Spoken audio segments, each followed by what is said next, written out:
होती सरळ सरळ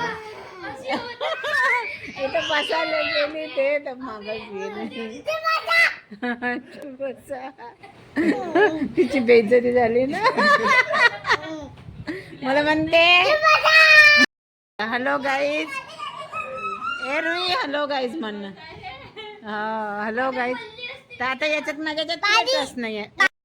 hello friends, welcome to my channel Sunita Wankhade ब्लॉगमध्ये तुमचे स्वागत आहे. फ्रेंड्स, कसे आहात तुम्ही? ठीक असाल, ठीकच राहा. मी आत्ता पण माझ्या मुलीकडेच आहे भिलगावला. रुहीने मगाशी थोडं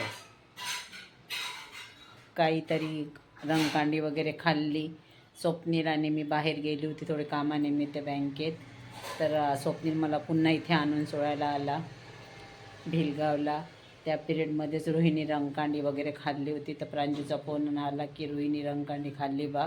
आणि स्वप्नील आणि मी, पम्मी, माझी मुलगी जावई आम्ही सगळेच गेलो. मग तिला दवाखान्यात घेऊन गेले प्रांजू आणि स्वप्नील.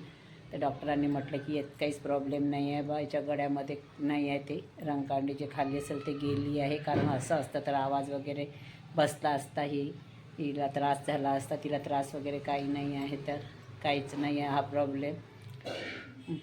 म्हणून मग तिला घरी आणलं, पुन्हा केळं वगैरे खाऊ घातले. आणि ती म्हणाली का मी इथे राहत नाही, आत्याकडे जाते बा. म्हणून मग स्वप्नीलने मला आणून सोडलं. आणि पम्मीन प्रवीणराव आधीच आले होते, तर ते पम्मीन प्रवीणराव सोबतच आली रुही.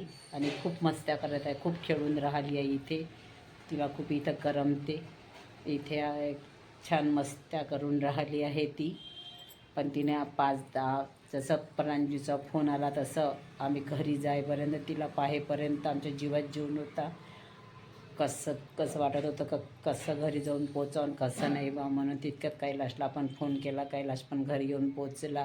पण ती छान दिसली, काही असा त्रास नाही दिसला तिला.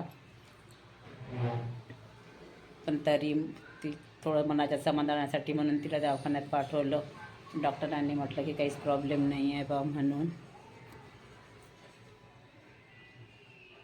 तरी मी घरी राहते तर तिला पल दोपल पाहतच राहते रुहीला.